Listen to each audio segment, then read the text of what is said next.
Nakory aby sika finaritra aby ragnandria tonga soa eto amin'ny fandaharana ono ao pastora izay fandretsika isa-tapa-bolana mifanelanelan amin'ny catéchisme d'adulte raha fa tsy catéchisme d'adulte moa dia mandretsika ny amin'ny ono ao pastora ho antsika zay mbola voasambany no manjoy izao tambazora tserasera PJRGL zao dia ny zoma zany ezahana ny traité sujet de société zany hoe miainga avy amina actualité ny zava-misy na maneran-tany na eo anivon'ny firenena na phénomène de société fa ny catéchisme d'adulte atsika dia maha catéchisme zay dia fampianaram-pinoana no ifatoatsika.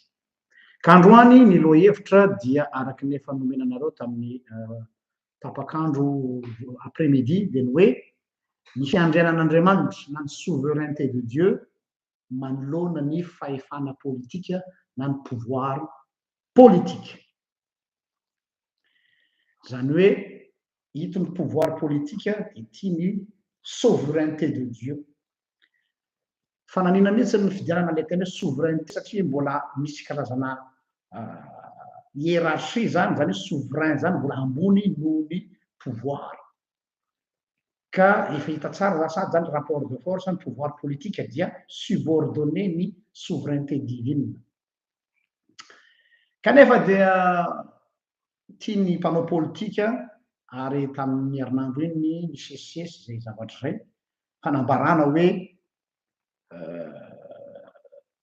fampiasana le teny romanina toko 7:10 zay nolazain'ny Paoly niteraka débat be hatramin'izay nandritran'ny taonjato maro dia ny amin'ny atao hoe ny fahefana politika ananan'ny mpitondra dia hoe avy amin'Andriamanitra. Tiany mpanao politika mihitsy ny io andiny tsoratra masina mba ahafahany zareo mametraka ny fahefana dia le hoe fa tsy misy fahefana afa-tsy zay avy amin'Andriamanitra fa izay misy dia voatendrin'Andriamanitra. Io ao amin'ny Romana toko 7:10 misy an'izy io apahany kely dia io no roitina amin'izay nitiavany anapahefana azy surtout zay olona manana toerana politika. Ka noho zany dia andao ary resantsika satria tianareo loatra amin'ny resaka an'izy io fa inona marina moa no ambaran'izany na koa aniza marina ny fahefana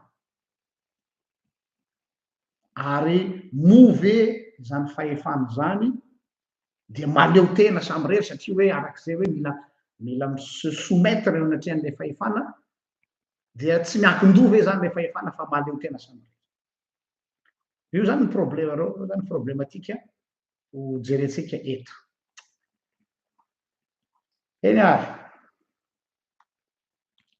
mialoha ny tena idirana lalina ao anatin'ilay lohateny izay lohahevitra ho zay resantsika androany dia tiako loha ny manamarika sy mametraka fanamariana mazava tsara fa izahay teolojianina na iza faly na iza tsy faly ninona tradition mahazatra anareo zany pastora zany teolojiana zany dia eny ambonin'ny polipitra ihany fa tsy mahazo miresaka zavatra hafa dia aoka zava aminareo fa ny teolojiana dia manako lazaina ary indrindra no resantsika eto manako lazaina ny amin'ny zavatra mitranga eo anivon'ny fiarahamonina na ny gestion de la cité surtout politique. Afaka miresaka politika tsara ny teolojien zay resahako eto. No zany dia miala tsiny aho ny ho an'ireo zay mivoy hoe ny réflexion théologika dia tsy manana ny anjara toerany amin'ny tontolo politika. Efa tara be zany, efa nilozan'ny toetr'andro zany, mila manao mise à jour kely zay olona manana zany fisainana zany. Ary tsy mitombona velively zany. Satria matetika ny olona miteny an'izany na izy tsy tranquille ao anatin'le réflexion satria ny réflexion théologique tsy politicien, ny politicien mantsy rehefa manao réflexion dia manao réflexion alahelo toerana, réflexion partisane, politique partisane, hoe tsy maintsy manohitra, fa ny réflexion théologique dia ny foto-kevin-dehibe mihitsy no atakena ary mitsikafona. Dia mety tsy à l'aise ny sasany ao anatin'le izy ary tsy se sentir tranquille ka mety manelingelina ny izay mety olona manana anjara fahefana eo anivon-tany sy ny firenena. Na koa io olona io aty amin'ny akolafiny matetika aty amin'ny monde religieux izay efa somary mampifangaro ihany, mahazo ranorano sy mampifangaro ihany ny fahefam-piangonana sy ny fahefam-panjakana, dia manao argument hoe tsy tokony hitsavaka amin'izany tsika fa ny atsika dia Jesosy ihany, ny atsika dia ny fitoriana ny filazantsara ihany. Raha mihaino azy ianao dia tena ozanao hoe tena spirituel be le olona, fa ny tena marina diversion koa zany satria manelingelina ihany koa le izy. Donc zany izay no mahatonga amin'ny tena hoe non, ahitsy ny théologien ary any tantara ny fiangonana dia maneho fa ireo théologiana malaza tahaka ny Karl Barth, tahaka ny Dietrich Bonhoeffer, tahaka ny Martin Luther, tahaka ny Jean Calvin, tahaka ny Zwingli, tahaka an'ireo olo malaza ny fiangonana protestanta andresako satria ao anatin'ny fonana protestanta dia nametraka empreinte politique miainga avy amina concept théologique. Ny politika ary zany dia conséquence ny principe théologique. Fa tsy hoe sasan'angy samihafa ny théologie ary dia ny politika ary dia tsy tokony fangaro ireo satria na tsika fangarontsika le olona manao politika sy le olona manao réflexion politique. Zany le olona tsy manao politika dans le sens hoe politique politicienne hoe ao anatina antoko na miaraka amina ankolafy anankiray, fa manana réflexion politique izay malalaka ary tsy manana compte à rendre an'izy. Ka normal rehefa mahazo ny zorodamba ny sasany izy dia mahatonga ny sasany eto amin'ny pejy eto miteny hoe zany taloha dia mpanaraka anao, mahafinaritra be, fa rehefa nanomboka ny resaka politika ianao dia tsy tiako satria zavatra nanay mahafanaritra anay dia miara-panahy. Mody bazany lazainy fa tena marina nanohitohina nahazo ny zorodamba izy. Ka dia lazainy eto zany fa engagement, manana engagement politique ny théologien. Tsy miteny hoe manana position fa manana engagement politique. Izao zavatra ataoko izao dia engagement ary s'engager ao anatiny atao hoe vie de la société, vie de la cité ny théologien. Zay zany fanamarena tiako apetraka ny zavatra izay. Fa matetika moa reny olona reny dia le manasaraka manisy cloison ny atao hoe monde spirituel ary monde temporel. Le monde temporel dia resaka fahefam-panjakana ary monde spirituel dia ny tontolo ara-panahy. Hatramin'izay zany dia ny fanainina ny sarahanareo. Fa raha ny tena marina tsy azo sarahana ny temporel amin'ny spirituel. Noho izany dia amafisiko zany ary efa nanona anaran'olona teo ohatra hoe Karl Barth hoe théologiana malaza au niveau protestantisme, miteny izy hoe on ne peut pas faire de la théologie. Alors est-ce que les citations de Mekonarou sans s'intéresser au monde. Tsy afaka manao théologie ianao raha tsy s'intéresser amin'ny zava-misy eto amin'ity tany ity. Zao le safady.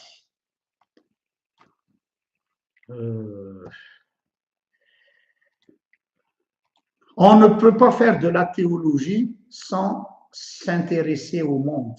Karl Barth no milaza an'io. ao dikan'izay zany a raha vao miteny hoe teolojia anao satria ny sujet ny teolojia de ny olona ary ny olona de monina eto amin'ity tany ity ary dia rehefa napetraka eto amin'ity tany ity izy de napetraka eto hiadana sy hofinaritra noho izany rehefa mahakasika ny épanouissement-ny olona dia manakolazay ny teolojia am'izay fotoana marina ny tenin'ny Karl Barth ilay miteny hoe on ne peut pas faire de la théologie sans s'intéresser au monde ny zany de mipetraka tsara mihitsy hoe tsy hoe manana didy fa manana droit mihitsy aza am'izany zavatra zany tsara fantatsika ohatra amin'ny tantaran'izao tontolo izao fa zany Karl Barth zany nanoratra taratasy ho an'ny Hitler tao anatin'ny fotoana nampivaivay ny nazisme de tao anatin'ny taratasy nalefany Karl Barth amin'ny oui c'est ça marina zany zay tantony nanefa ny taratasy nakany amin'ny Hitler izy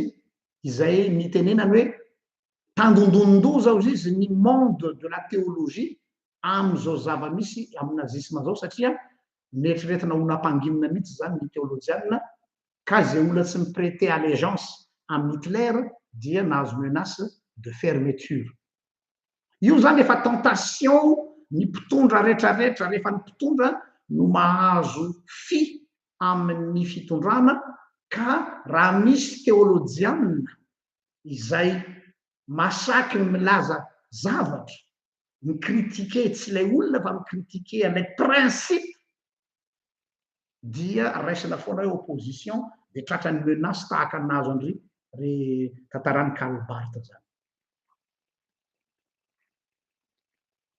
noho zany a arak'izay zany de efa hatram'izay mihitsy a ny monde temporel zany hoe ny tontolo monde politique dia tsy misaraka ary tsy afa misaraka amin'ny monde spirituel za zany te hanao démystification de la spiritualité manoloana ny politique ary Schmitt théologiana malaza anankiray atao hoe Schmitt zay a namorona voambolana n'izy atao hoe la théologie politique la théologie politique hoy Schmitt misy zany donc za koa zany a ao anatiny zany perspective théologique la théologie de politique zay ny amin'iny fa idiratsika am'izay le resaka tsy amafinao fa anisany antony anankiray natonga anay vady nanapa-kevitra iresaka ny telo hevitra ty a de nisy annonce nataona mpitondra fanjakana anankiray mpanao politika ao Madagasikara izay nanao fanambarana hoe ny tsy misy fahefana ratsy avy amin'Andriamanitra ka tokony anaiky ny olona voatendrin'Andriamanitra ny vahoaka io fanambarana zay nataony io dia notsoahany avy amin'ny tenin'ny Paoly apôstôly ao amin'ny Romanina toko fahatelo amby folo mazava tsara kosa aloha le izy ao amin'ny Romanina toko fahatelo amby folo mais mialatsiny aminao Andriamatoa izay nilaza ny fahafezanteny io misy grand mais zany hoe tsy azonao tsoahana amin'ny contexte sy eo amin'ilay texte misy azy io ka hoe tsoahana satria metimety aminao ilay fehezantenin'ny Paoly apôstôly de tonga dia apetraka ao karazana leitmotiv na apetraka ao karazana slogan de hoe satria amin'ny anarany ty tenin'ny Paoly ity de noho zany a on est intouchable parce que tsy misy fahefana ratsy avy amin'Andriamanitra ny fampiasana soratra masina mbola anisan'ny mahasarotiny ahy io hatram'izay nahitako loza teto amin'ity page ity nahazahoako opa na tamin'ny andaniny sy ny ankilany opposition na ny mpitondra dia hoe ny verset biblique tompoko de tsy natao hanindraindrana mpitondra ary tsy natao hanivaivana olona eo amin'ny resaka politika ny usage scripturaire ny soratra masina ho amin'ny fanindraindrana olona ara-tsoratra masina ara-politika dia amiko c'est une perversion mba tsy lazako hoe détournement du verset fampiasao amin'ny tokony ho izy de andao ary resantsika ary hoe fa inona ny resahan'ny Paoly amin'io Romanina toko fahatelo amby folo hoe hoe tsy misy fahefana ratsy avy amin'Andriamanitra ary tokony anaiky ny voatendrin'Andriamanitra ka dia nasarika le izy dia tiako jerena hoe tiako ampitaina aminareo inona moa ny mombany am'izay inona ny enjeu ao ambadiky ty déclaration ty matoa mantsy misy ny atao hoe déclaration de misy enjeu ao ambadiky ny fikasana hampiasa ny verset io tsy fikasana koa fa efa fanatanterahana azy dia misy sous-entendu misy non-dit ao ambadika hoe ny pouvoir temporel ve zany hamteny hoe pouvoir temporel atsika dia ny fahefam-panjakana move ny pouvoir temporel n'a pas de rendre compte à qui que ce soit move ny fahefam-panjakana na ny fahefana politika dia tsy manana compte à rendre amina instance anankiray izay ny antony natonga amin'ny teny hoe pouvoir politique face à la souveraineté divine dikan'izay mbola misy instance ambony noho ianareo ao de le nanome anareo fahefana justement tsara be ny fidiananareo an'le verset hoe tsy misy fahefana azy amin'Andriamanitra dikany vous avez des comptes à rendre à la souveraineté divine tsy miresaka fitsarana farany mety hiteny indray nareo hoe de nanao zany pasteur de hoe de miandry amin'ny andro farany zany vao fantatry io non ho resahako eto le izy vous avez des comptes à rendre am'ilay autorité divine na le souveraineté divine napindrana fahefana anareo tsy miresaka fitsarana amin'ny andro farany eto fa miresaka hoe misy compte à rendre be eo indrindra noho izay indrindra ny monde spirituel na zahay théologienne dia manana devoir mba tsy devoir fotsiny fa manana zo na manana droit se dresser au contre-pouvoir eno tsara aza mampilaza ny zavatra tsy lazaiko ny théologien digne de ce nom dia toujours contre-pouvoir et non contre le pouvoir izahay tsy contre na régime anankiray fa izahay aloha mba ny avahana tsara mihitsy hoe contre le régime ve sa contre-pouvoir samihafa misy an'le article défini eo anelanelany contre le pouvoir de lasa hoe le fahefan'le mpitondra no toeriny sa contre-pouvoir zany hoe le pouvoir mihitsy no gardien zahay ny amin'hoe io pouvoir io dia subordonné eo ambanin'ny souveraineté divine raha io epistely Paoly ho an'ny Romana toko fa telo amby folo ny resaka misy subordination fa tsy pouvoir absolu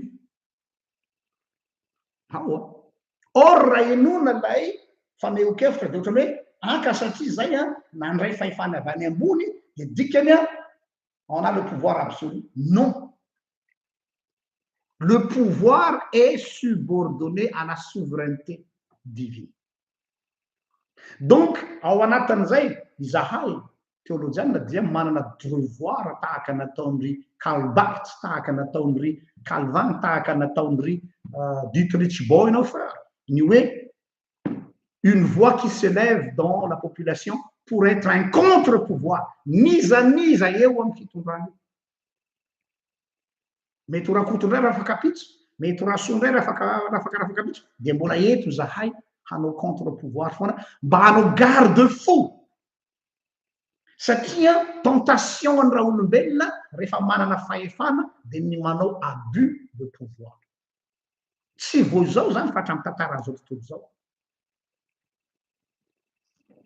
dia malaky miakatra any amin'ny atodohan'le olona le fahefana de ilaina misy karazana inona re filazana zany ascenseur re sa inona mamerina an'le olona hoe aiza ny toerana tokony misy anao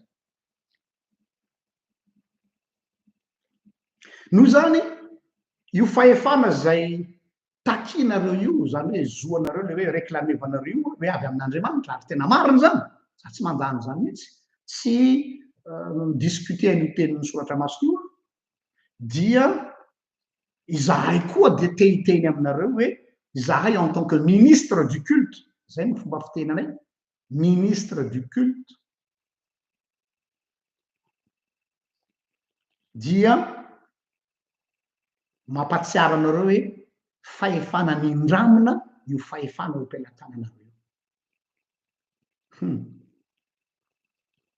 esora ao anatin'ny sainareo hoe fahefako tsy fahefanao io fahefana nindramina io terme nampiasain'ny pasteur Jefferson Emilien tamin'ny fahavelony tiany loatra io teny io expression io hoe fahefana nindramina ny fahefana politika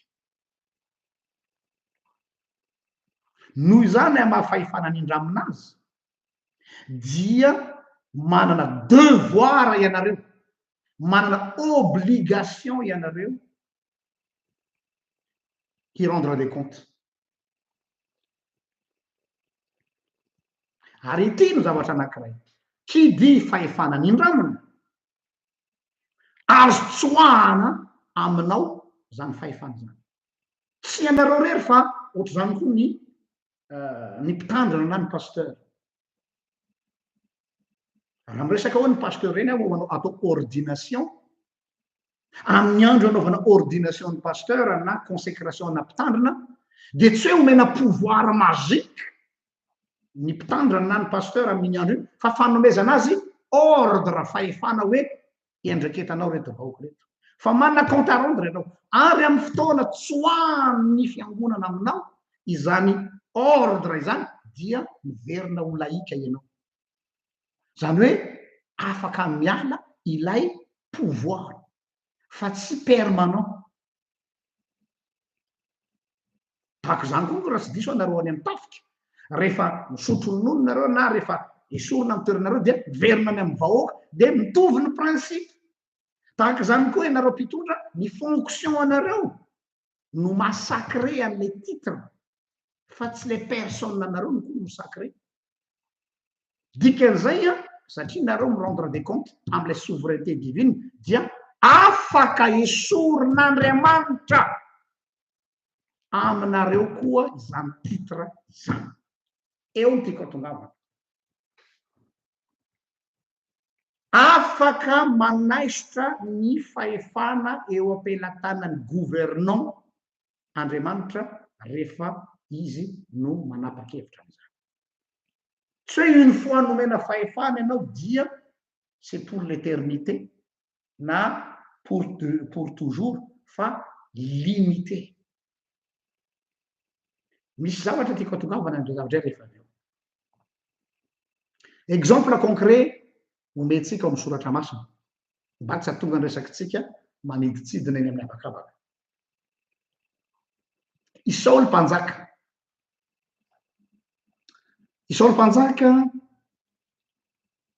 mbola ny tantarany dia misy fotoana nanao erreur grave izy dia niteny tamin'ny Samuela mpaminany Jehovah Andriamanitra na Yahvé dia hoy Yahvé hoe efa nahita olona lehilahy araky ny foko aho ary efa nesoroko tamin'ny Saoly ny fanjakana mbola eo ambony seza fiandrianana i Saoly amin'io tsy maty tsy voaongana tsy nisy namono mbola ao anatin'ny forceny sy ny heriny rehetra Saoly no miteny amin'ny Samuel Andriamanitra hoe nesoroko taminy ny pouvoir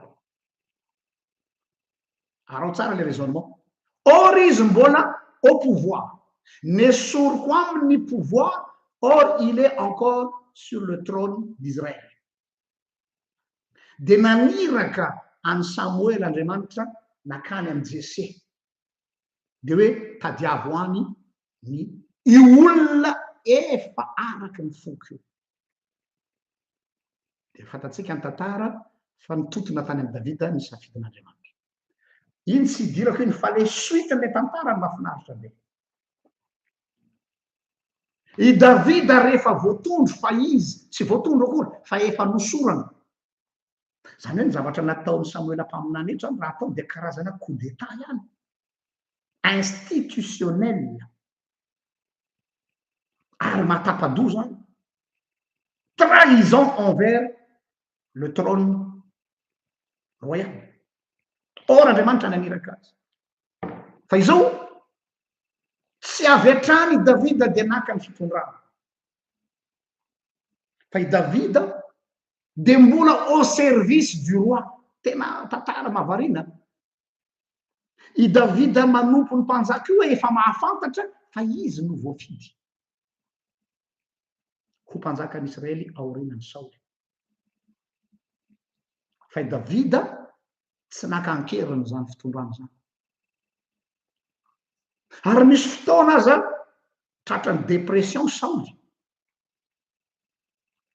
Dia mbola le Davida kely izay ennemi numéro 1 ny Saoly any no nahavita nampicalme ny bilony Saoly. Lazainy hoe nisy devoly izy, c'est à discuter iny amin'ny resaka exégèse. Za personnellement tsy resaka devoly izy fa resaka dépression satria mahatonga miteny hoe tsy devoly fa dépression rehefa mitendry lokanga i Davida na mitendry à l'instrument de musique satria musicien dia calme izy. Dia rehefa calme izy dia calmeny nera dia tsy mivadika biby ozy ny fitenenana. Zay le tantara. Ary imbetsaka no efa teo am-pelantanan'i Davida ny hainy Saoly. Eo le izy. Miteny amintsika mihitsy ity teny ity. Ny mpanaradian'i Davida amin'ny fotoana zany efa miteny io fitao ny ainy. Efa natolotsy Jehovah aminao ny ainy. Zay misy le terme. Natolotsy Jehovah aminao tanarao rehefa le mandeha mitady an'i Davida eraky ny mitady tanety iny Saoly sy ny miaramila dia mba maka aina kely miala sasatra kely ny mpanjaka dia mialokaloka ao anatina lavabato. Ny tsy fantany anefa hoe Davida sy ny tropony efa ao anatin'io lavabato io. Dia nitapahan'i Davida kely ny sisiny moron'akanjon'ny mpanjaka dia nasehoany hoe kiaka eo. Izy tsy niteny hoe mpanjaka eo, kiaka eo. Mbola niraisy noray satria zanakavavin'ny Saoly nomeny azy. Kiaka eo. Jereo ty ozy izy efa teo am-pelantanako ny ainao fa ataoko ahoana nikasika ny olombosy Jehovah ozy. Dia teny izy. Dia nefa rano fantatsika rehefa fa il est mort au combat dia tonga ny olona naka ny Davida nametraka azy teo toerana mahampanjaka azy. Zany hoe tiako tenena dia zao hoe possible zany Andriamanitra manala ny fanendrena mpitondro anankiray même s'il est encore au pouvoir.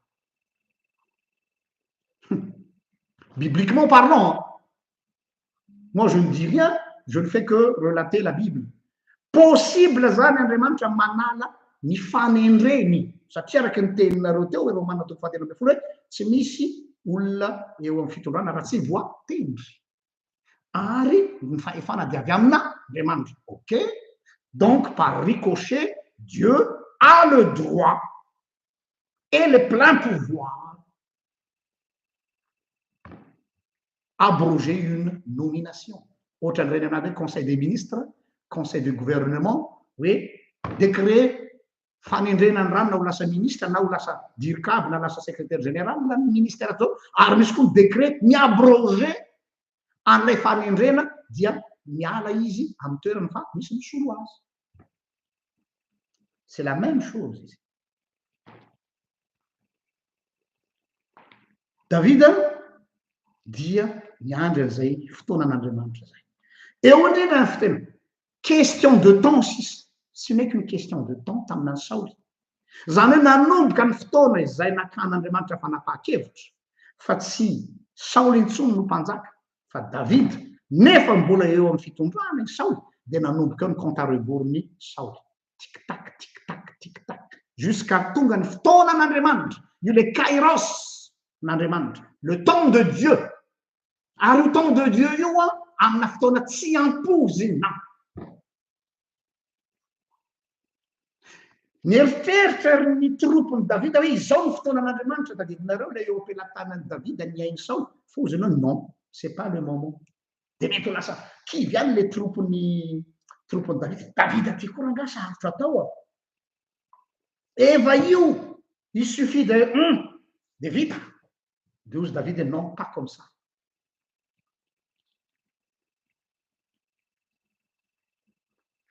satria fantatry Davida hoe rehefa tonga ny fotoanan'Andriamanitra rehefa tonga le kairos n'Andriamanitra dia il n'a pas même pas besoin de lever un bout de doigt fa aterin'Andriamanitra ambony plateau teo amin'ny Davida izy nalaina ane Davida tany an-davabato hoe tonga daholo ny foko Israely nakazy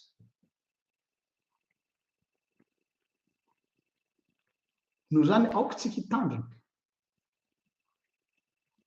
fa marina hoe tsy misy fahefana ratsaga amin'Andriamanitra fa midika koa izany fa azon'Andriamanitra atao tsara ny manala io fahefana io eo ampelatanantsika niza tsika manana fahefana peu importe niveau na fahefananatsika dia azony atao tsara zany satria ny pouvoir temporel de eo ambanin'ny subordination ny souveraineté divine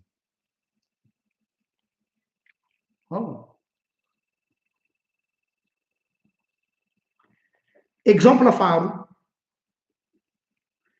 izay eto resabesatra kokoa mbola maivana zany na ny saosy David zany fa ity exemple faharoa ty amizay mahakasika an Jesosy mihitsy de izao mifanahiniako meko anareo ny version teny malagasy ilay soratra masina sy ny version frantsay fa misy nuance zay tiako iseho sy isongadina Luka toko fahatelo amby folo ny andininy faha andaso avy amin'ny teny malagasy Luka 13 31 à 33 tranga niseho tamin'i Jesosy le izy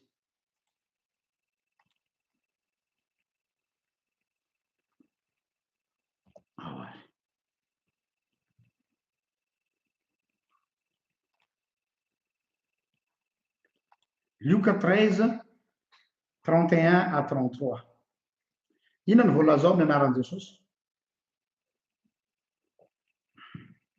tam'izany ora izany indrindra de nisy fariseo nakeo am' Jesosy ka nanao taminy hoe mandehana ianao ka miala eto fa tahamono anao Heroda ops resaka Heroda indray izy tsy fananiko fa texte ny fidina le izy fa sendra misy Heroda averiko tam'izany ora izany indrindra de nisy fariseo sasany nakeo am' Jesosy ka nanao taminy hoe mandehana ianao ka miala eto fa tahamono anao Heroda tezitra am' Jesosy Heroda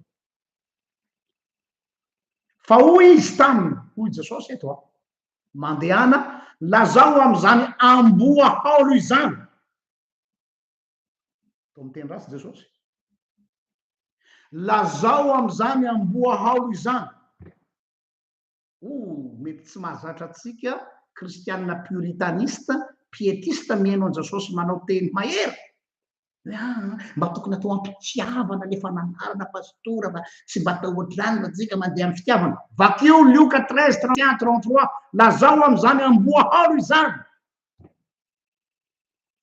hoe indro mamoaka demonia sy mahasitra anao anio sy ampitso ary raha afaka bitso de ho tanterahina ny amiko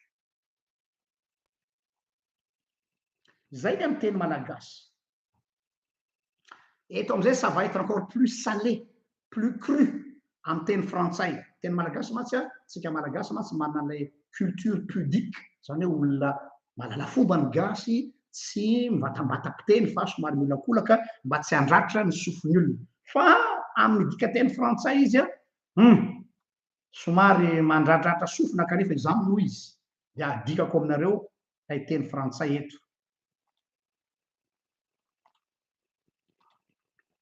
eo ary iarahantsika mamaky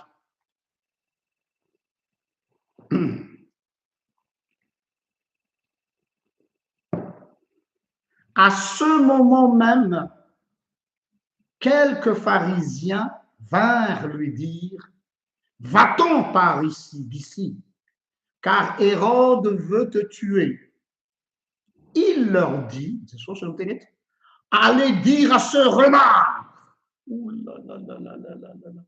Oh Jésus, c'est trop dur quand même, hein? Tu as fait trop fort. Va dire à ce renard, je chasse les démons, j'accomplis des guérisons aujourd'hui et demain. Le troisième jour, j'en aurai fini. Ah, zala. Vava zany. Asa raha azonareo zany teny Jesosy zany ny atao hoe nahazo paquet ny iraky Hérode. Ahoana tsara izy? Va dire à ce renard. Tsy politiquement correct zany raha Jesosy. Tsy mba fiteny vavana zanak'Andriamanitra zany. Tu es Dieu ange, dia anao ve anao fiteny ohatr'izany? Tsy miendrika na vavana Jesosy zany, mais il l'a dit. Andao analysentsika io verset io. Naniry ny hamono an' Jesosy Hérode, satria manino? Manelingelina azy, manalokaloka azy, dia mila éliminena.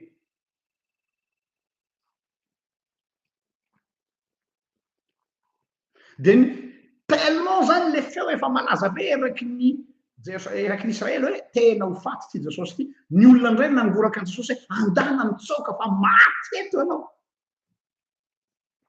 Ny olona indray naporisika an' Jesosy andana mandeha. Nivaly teny Jesosy anefa ny tena cinglant ozy ny teny frantsay. Maranitra dia maranitra. Renard.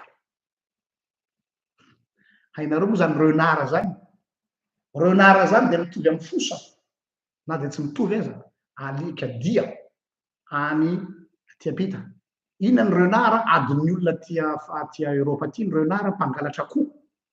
Ny renard zany ohatra hoe miompy akoho ianao zany eo an-tanàna eo, na miompy akoho mpanatody lava, dia miomana fa tsy maintsy tafiditry ny renard ny toerana misy ny fiompiana akohonao, ary tsy maintsy misy raha ripany eo, ary tena adalana akoho izy hoaniny hatramin'ny atody. Zany ny renard zany. Donc c'est un voleur. Donc zany Jesosy raha miteny hoe va dire à ce renard, tsy resaka fotsiny hoe manao ohatra fa misy dikany ao ambadika. Va dire à ce voleur, va dire à ce tueur, va dire à ce sanguinaire. Fa za ny programmako ny agenda-ko tsy miankina aminao. Dia niteneny mihitsy hoe omeko anao ny agenda-ko, rapitso aho aria andeha anao moka devoly, raha afakapitso anio aho ery, rapitso aho ary, ary raha afakapitso aho dia vita daholo zany. Zany hoe omeny azy mihitsy zany le hoe raha ilainao aho dia fantatrao ny misy aho, tu sais où je me trouve. Eo zany lay situation tsika. Dia hoe mandroaka devoly aho izy, je chasse pardon les démons, j'accomplis des guérisons, aujourd'hui et demain, le troisième jour, j'en aurai fini. Lay safidy an'ilay teny renard zany dia explicite tsara mihitsy. Zany hoe Jesosy midénoncer an'io Hérode io fa amin'ny fomba akolaka. Dia zay kopikopy ozy ny fitenenana zay. Zay maraka, zay tsy maraka moa dia taraiky ihany fa matoa Jesosy ny teneny dia samy mpizy ozy ny fitenitsika zay. Samy mpizy any tiany Jesosy lazaina daholo ny olona zay nihaino azy teo. Ary ao anatin'izany fomba fiteny Jesosy zany hoe za manana ny agenda-ko, tsy za mihitsy miforotra amin'ny agenda-ny Hérode. Il fait ce qu'il veut, il n'a aucun pouvoir sur moi. Tsy manana fahefana amiko na singam-bolo ray Hérode, fa izaho manana ny programmako zay tsy maintsy ho tanterahako na hisy faty olona areto. Zay ny dikany teny Jesosy hoe. Zay ny dikany teny Jesosy hoe na hisy faty olona areto, dia eo zany a ny ao anatin'ilay izy. Ny fomba anamalinja sosy an'ity jiosy ity reto jiosy reto a manoloana ny menace zay mahazo azy de zao hoe tsy ianareo Heroda mihitsy sy ny romanina sy ny fahefana tamin'izany fotoana zany no midikte ny tokony ho ataoko sy ny tsy tokony ho ataoko na koa no mametra ny zavatra azoko tenenina sy ny zavatra tsy azoko tenenina. Izay koa ny ambadiky ny teny Jesosy io. Ary mbola grave noho izany azy ny valy teny Jesosy eto. De eno tsara le toerana.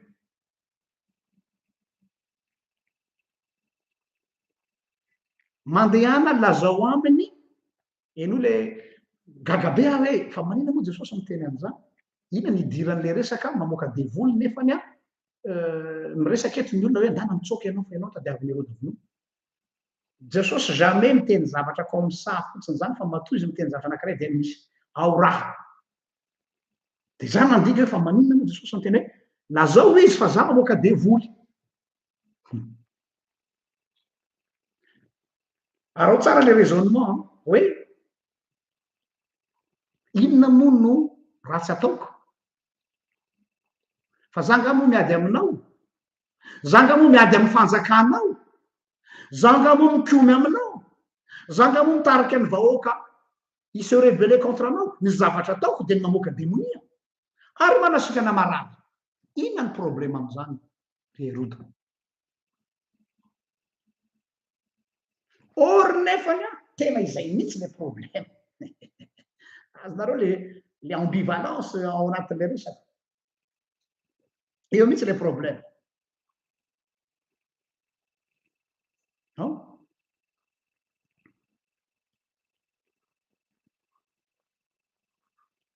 Ary tsy hanafina anareo fa rehefa naheno an'ity valy teny Jesosy ity sy ny fomba fiteny Jesosy le hoe za mamoaka demonia, zaho manasitrana ny marary, dia lasa ny saiko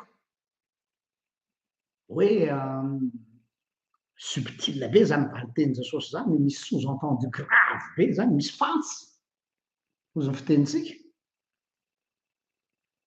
hoe fa inona ny problème anao amiko re Heroda? Tsy tokony ho faly arave anao fa afaka ny olona voagejany fanahy maloto. Tsy tokony ho faly ve anao fa sitrana ny marary. Sa problema anao ny fanafana ny olona eo ambany gejany lay ratsy.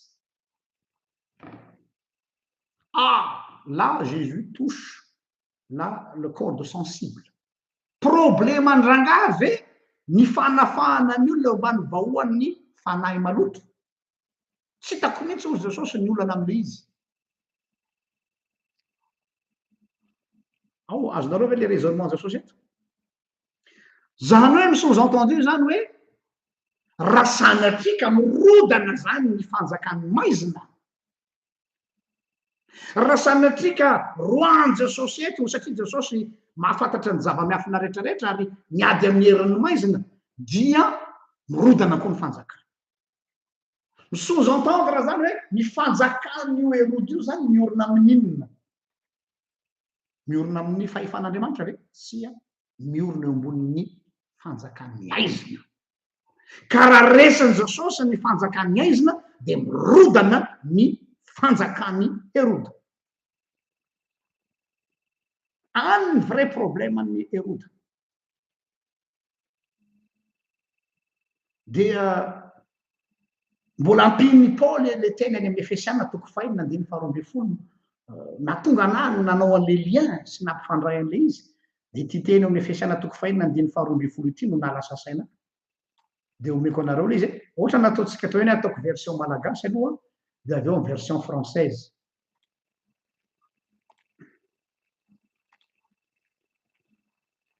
Eo.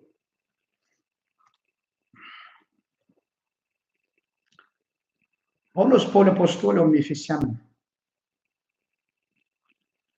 Fa isika tsy mitolona amin'ny nofo amandra fa amin'ny fanapahana sy amin'ny fanjakana sy amin'ny mpanjaka n'izao fahamaizina zao dia mifanahy ratsy eny am-rivotra. Izay ny lazaiko teo, ina moa problemanao eroda? Za fa miady aminao. Za le miady amin'le fanjakany maizina e. De Paul manazava azy hoe ina le fanjakany maizina? Dia lazainy eto hoe fanapahana. Ahoana tsara? Fanapahana fanjakany ary mpanjakany zao fahamaizinana zao.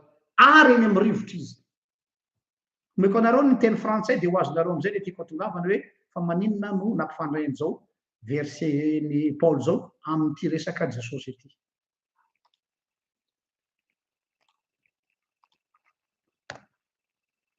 Io le izy amin'ny teny frantsay.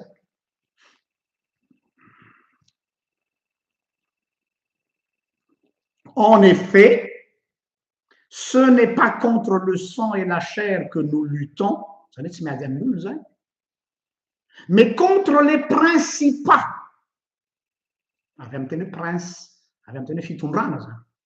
Contre les autorités, contre les pouvoirs de ce monde des ténèbres.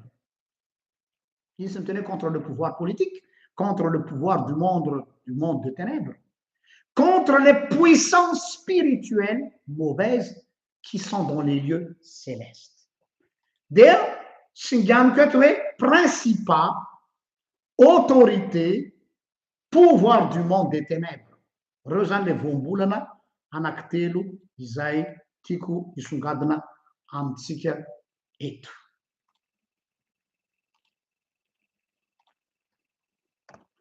Principat, autorité, pouvoir du monde des ténèbres. Ary zao ny zavatra tsika mahalala daoly, tsy vao zao zany fa hatramina tamin'ny tany. De matetika ny pouvoir politique rehetra hatramin'ny andron'ny fahampanjaka izany. Taon'Israely eran'izao tontolo zao, eto amintsika, ny olona eo pouvoir politique matetika mifricoter ny monde obscur. Mba ahafahana miazona an'ilay seza, ahafahana miazona an'ilay fitondrana, dia lay mpanahy ny ankabeazan'ny mpitondra rehetra fricoter avec le monde des ténèbres. Satria ireo no mifehy les autorités, le pouvoir du monde, les principats. Donc, il faut négocier avec le monde des ténèbres. Azonareo amin'izay le enjeu, raha resin'i Jesosy zany lay force obscure, dia mirodana ilay rempart miaro amin'iretsy olona iretsy. Donc, normal hoe tapao ny tendan'i Jesosy fa manahirana, manapaka kapoka.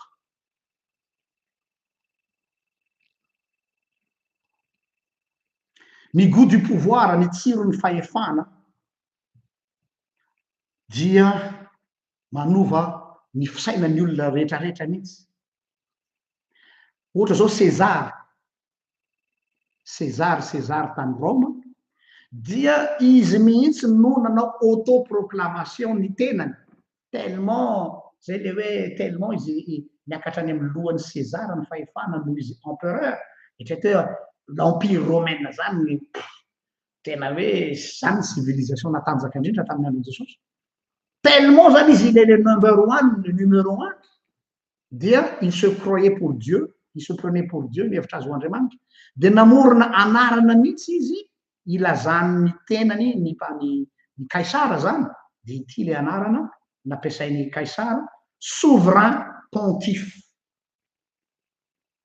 Le souverain pontife. Nampiasain'ny César. Io souverain pontife, sady souverain et pontife. Izany hoe, izy zany no tetezana mampifandray ny monde de Dieu sy ny vahoaka.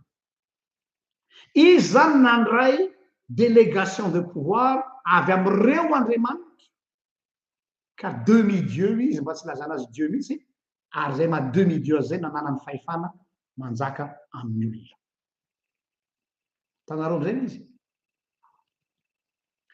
akoatr'zany jesosy eto dia azo lazaina hoe midefie any Herode mpanjaka amin'ny filazany an'io teny io hoe mitady hamono anao ny Herode afandana mitsoka de nefa jesosy am'zay non za mbola misy atao ka tsy zany mihitsy no baiko ao hoe andotsika andehaingana fa sao de ahita lozy eto nataony miadana ny azy ary tsy nisy nafahitra azy ao ambadiky zany fitenenany zany de ny hoe tsy manana fahefana amiko na de kely ary ny Herode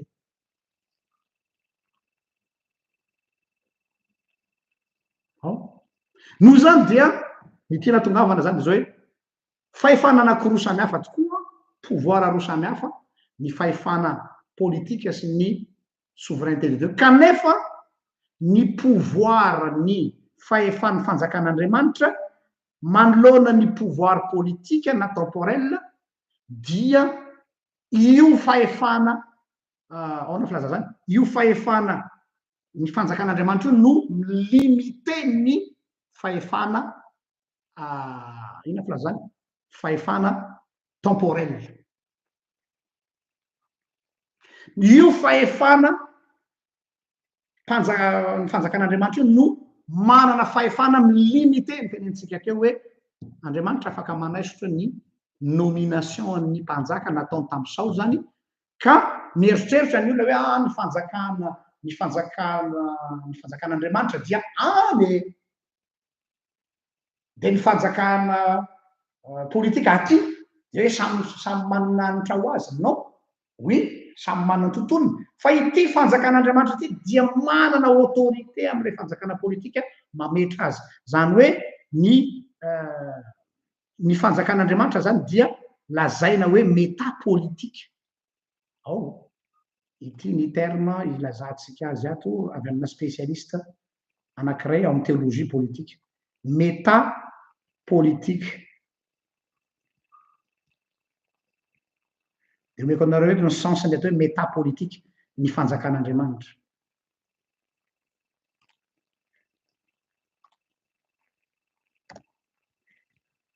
io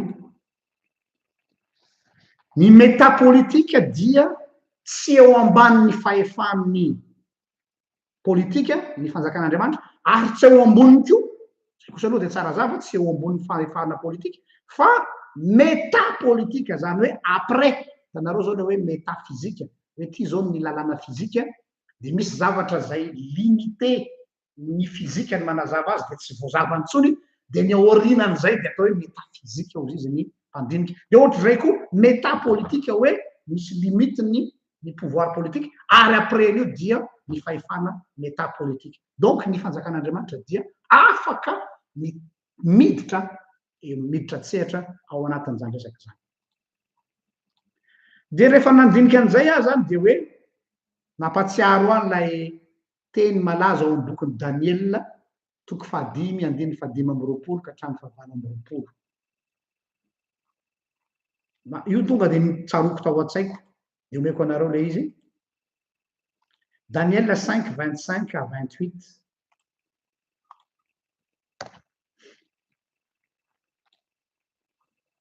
zao ny voalaza ao ary ny teny voasoratra de izao mene tekela uparesiny izao no hevitry ny teny mene vao isan'Andriamanitra ny nanjakanao ka taperiny am'izao ozy izy ilay soratra tery amin'ny rindrina naseho an'i Belsazara tamin'izany fotoana zany tekela efa voalanja tamin'izana ianao ka indro latsa-danja paresa zarazaraina ny fanjakanao ka omena ho an'ny medianina sy ny persiana zay hoe teny hoe mene tekela uparesiny io avako kely reo teny anankitelo reo ina nahatonga an'io teny io raha tadidinareo nanao fety be zany ny mpanjaka Belsazara izy zay raha tsy diso dia nametaveta ny kalisy ny fampiasa ao amin'ny tempoly satria babo tany daholo ny fitaovana atao amin'ny tempoly dia nanao fety miaraka amin'ny sakaizany empereur ny mpanjaka dia ny sotro toka ny sotro divay tao anatin'ilay kalisy ny tempoly izy dia nandritra izy ny korana no misy soratra eny amin'ny rindrina ratsatanana zany plutôt manoratra de io soratra io nosoratany le soratako io averiko ambany io mene tekera uparesina dia ny fanazavana azy de io lazainy io hoe mene voisan'Andriamanitra ny nanjakanao mantsany Belsazara ka taperiny am'izao na ny Belsazara zany tonga de teony eo tapitra ny mandany raha zay lazantsika azy io le hoe manao irruption ao anatin'ny pouvoir temporel ny pouvoir spirituel rehefa ozy Andriamanitra hoe stop rehefa ozy Andriamanitra hoe stop na inona ataonao na de mirevy ianareo manao fety ianareo tena hoe migalabona ane zany Belsazara zany manao fiainana pendant zareo manao fiainana no misy tanana manoratra eny amin'ny rindrina hoe mene tekela uparesina natsona daholo ny sage rehetrarehetra tsisy nahay nandika izy Daniel nandika azy voaka ny didy voisan'Andriamanitra nanjakanao ary vita androany de mitohy tekela le tekela voalanja tamin'ny mizana ianao etrreto hoe mpanjaka nanana ny heriny sy ny voninany sy ny tanjany zay tena hoe natahorany ny olona rehetra de nolanjaina ianao ka latsa-danja ola paresa ho zarazaraina ny fanjakanao linialiny any efa tao ambavadiny tanàna ny medianina sy ny persiana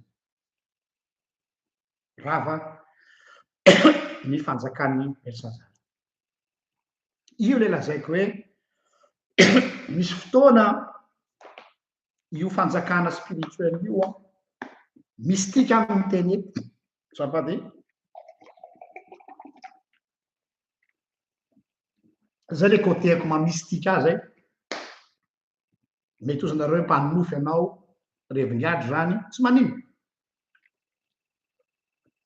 allo anay any fa mamystika miorina amin'ny soratra masina fa tsy mystika manavaka aina miavakavaka fa misy fotoana io fanjakan'Andriamanitra io miditra ny intervenir ao anatiny atao hoe ao anatiny atao hoe temporalité efa voaprofeto zany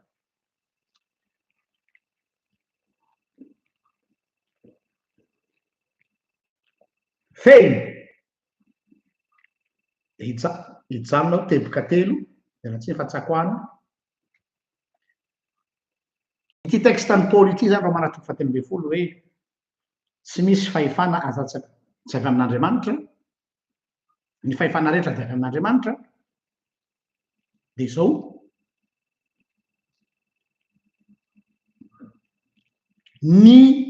rehefa miteny Paul hoe tout pouvoir vient de Dieu ny fahefana rehetra de avy amin'Andriamanitra dia tsy le politique zany hoe le olona zany mais la politique no avy amin'Andriamanitra tsy le olona no avy amin'Andriamanitra fa ilay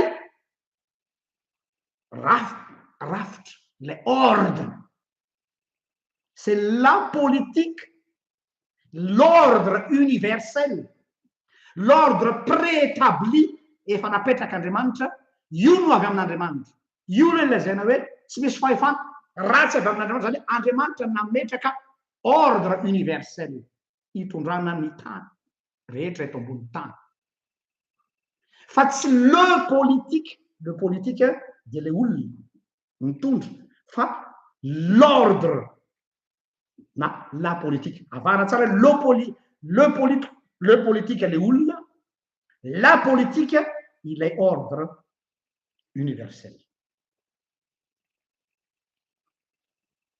nous zany lay politicien na le politique dia tsy manana fahefana absolu hanao zay tiany atao fa ny mahavy amin'Andriamanitra ny toerany dia satria izy soumis à l'ordre universel eo ambanin'ny fiahian'ilay ordre na lamina napetraka n'Andriamanitra. D'ailleurs, ary azafady, ka misy teny ao any amin'ny romanina mbola mitoy hoe tsy ampiasainy foana ny sabatra raha tsy manaonao foana ny citoyen, zany hoe ny citoyen tsy manaja le ordre, zany hoe lay bien commun ny tombontsoan'ny maro anisa, dia manana droit le politique ampiasany sabatra ho amin'ny fitsinjovana ny bien commun.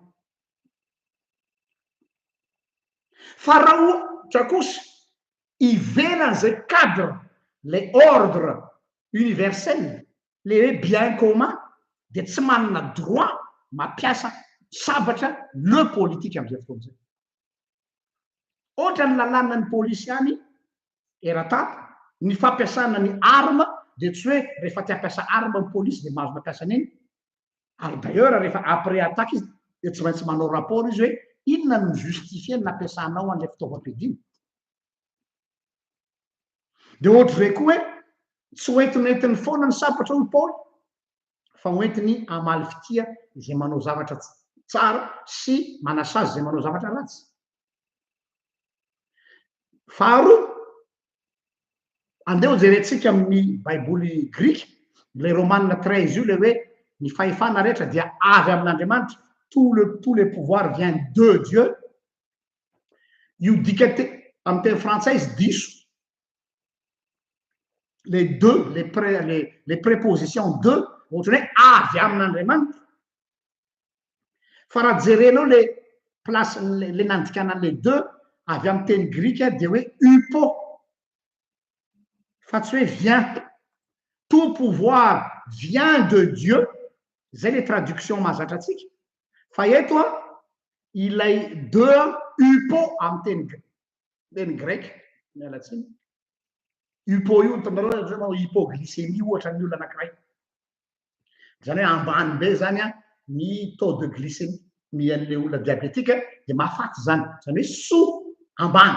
Donc tout pouvoir est sous l'autorité de Dieu. Zay ny tena izy. Tout pouvoir est sous Dieu. Fa tsy hoe tout pouvoir vient de Dieu. Terme grec nazahoana an'io ao amin'ny romanina 13. Important be zay nuance sous fa tsy de. Noho zany dia misy ny atao hoe subordination ny pouvoir politique eo amin'ny atao hoe souveraineté divine. Subordonné zany. Noho zany raha sanatry ka tsy ampiasaina le fahefana ho amin'le ordre universel, ho amin'le bien commun, dia lasa désacraliser les fonctions. Désacraliser les fonctions. Tsy le olona fa le fonction le fahefana. Désacraliser.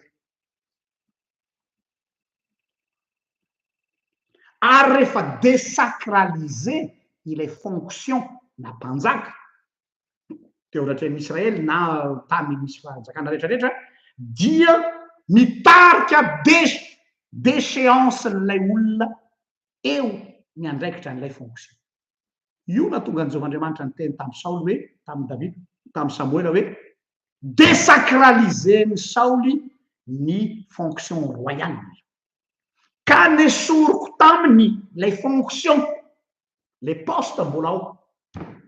Nesoriko amin'ny les fonctions satria désacraliser ary mila sacralisena indray ilay fonction royale, ka zay no antony nanendreko ani David aveo. Zany hoe ny rôle David tsy hoe miova régime hoe vita zany zay ny fitondrany Saoly dia fitondran'ny David indray zao, tsy any.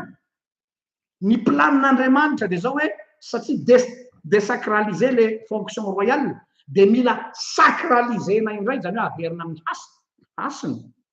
Ny amerenana zany amin'ny toerany dia mila olona izay ahazo mission sacraliser izy e David izany. Zay ny point voalohany. Point faharoa, ny titre zay anananareo mpitondra fanjakana nizaniza ianareo manomboka avy aty amy rafitra ambany indrindra ka hatrany amy faratapony tsarovy zao teny zao ny titre zay anananareo de sacré sacré ny titre na ny fonction noho n'inona tsy hoe noho ny voninahitra omeny fiarahamonina anareo on s'en fout ny voninahitra omeny fiarahamonina me tsara vela tsy mo dia monsieur le ministre monsieur le président madame le maire na monsieur le maire les gens sont hypocrites tsy zay ny masacré azy fa ny masacré an'le fonction nareo de noho inareo eo amin'io ordre io a responsabilité anareo mametraka an'izay ordre zay na le atao hoe bien commun ny tombotsoa iombonana ary noho ianareo manana zay responsabilité ametraka an'le bien commun zay a de zay ny mahatonga anareo manana le atao hoe immunité parlementaire immunité présidentielle immunité tsy hoe noho nareo tsy azo kasiana fa noho ianareo manana an'ilay fonction de les fonctions tsy privilège aloha zava tsy privilège ny fonction fa responsabilité noho ile ordre universel izay napetraky lay fonction aminareo farany ndao tsika hiverina lavidavitra kokoa any amy Samoela fantatrareo ve inona ny antony nahatonga an'Andriamanitra ny teny tamy Samoela hoe rehefa rangataka nahatonga an'Andriamanitra tsy hoe ny teny tamy Samoela zafady fantatrareo hoe ny antony nahatonga an'Andriamanitra tsy nanome mpanjaka an'Israely tamy voalohany fa am'izao fotsiny or ny zanak'Israely ny tena meo mpanjaka zay fa jareo ny firenena rehetra manodidina anay manana mpanjaka daholo zay reto no miavaky eto an-tanàna eto mbo meo mpanjaka zay de ozy Jehova hoe iny ary nalahelo Samoela hoe izy mihitsy zany tsy tiany olona tsy hainao izy tsy tiany fa izaho kanefa ozy Jehova de zao ozy Jehova ampiomany ny fony zanak'Israely fa rehefa ahazo mpanjaka izy de ho angalariny de ho alainy taniny tena angalarina mihitsy ho alainy taniny ho alainy ankeriny ho alainy vady aman-janany ho ampandrahony hanina ny zanakavavinareo any zanakalanareo ampidirina any amy tafika ary ny fanananareo de ho alainy tsy olany zany ozy izy ny vahoaka an'Israely tsy olany zany fa nanay tianay misy mpanjaka eny io kakeriny ambo kely tiany izy io menimenina amizay hoe fa ahoany ty efa nampiomanaandriamanitra fa ny tiana ambadika de zao ny olona zay asandritsika amy toerana anankiray de tena manana tendance foana te hitovy amin'Andriamanitra jerenareo tsara hoe ny rite d'investiture ana président eran-tany tsy Madagasikara fa eran'izao tontolo zao mahavarina be tany laika ny akamaroantsika tsika koa anatin'izany nefa le rite d'investiture na président de république ohatra eran'izao tontolo zao de tena rite sacré nalaina tahaka tamin'ny inspiré na avy any amin'ny rite religieuse mihitsy satria ny non dit ao ambadiky lay izy dia théâtralisena mihitsy hoe à la limite zany lay mpitondra manana pouvoir suprahumain comme si le jour de son investiture il devient un demi-dieu il reçoit un pouvoir divin un pouvoir magique de manana droit de vie ou de mort eo amin'ny olona zay le nahatonga an'Andriamanitra de tsy mety aminareo io mpanjaka io fa ho alainy dao zay le manana droit de vie ou de mort satria il est devenu un demi-dieu masandritsika ho Andriamanitra kely dia mila mizaka ny vokany safidy le izy safidin'Israely efa nampioman'Andriamanitra ahita tantara amin'io ane anareo meo anay mpanjakanay io ary kekeka amizay rehefa satria io fantasme andra olombelona foana te hitovy amin'Andriamanitra te hanana droit le hoe tout puissant zany tena manana fahefana tsy refesy mandidy mahatonga ny olona ho tyran mahatonga ny olona dictateur de satria heveriny hoe Andriamanitra izy ary rehefa Andriamanitra izy de tsy azo kaloka de manana pouvoir supra humain de za nefa de mampitandrina sy miteny hoe fahefanany indramona ny fahefanao aza miandry an'lay tanana manoratra hoe mene tekelo paresina fa fantaro hoe ny fonction nomenanao de fonction no ilay no lay les sacralisation les fonctions plutôt les titres ary subordonné ny pouvoir divin izay no gonoa pasteur androany zafady fa tsy tsetsatsatra fa zatra le taloha indray misaotra anareo naharitra nanaraka hatramin'ny farany manome fotoana anareo ho amin'ny fotoana manaraka indray raha sitrapon'Andriamanitra velo matomboko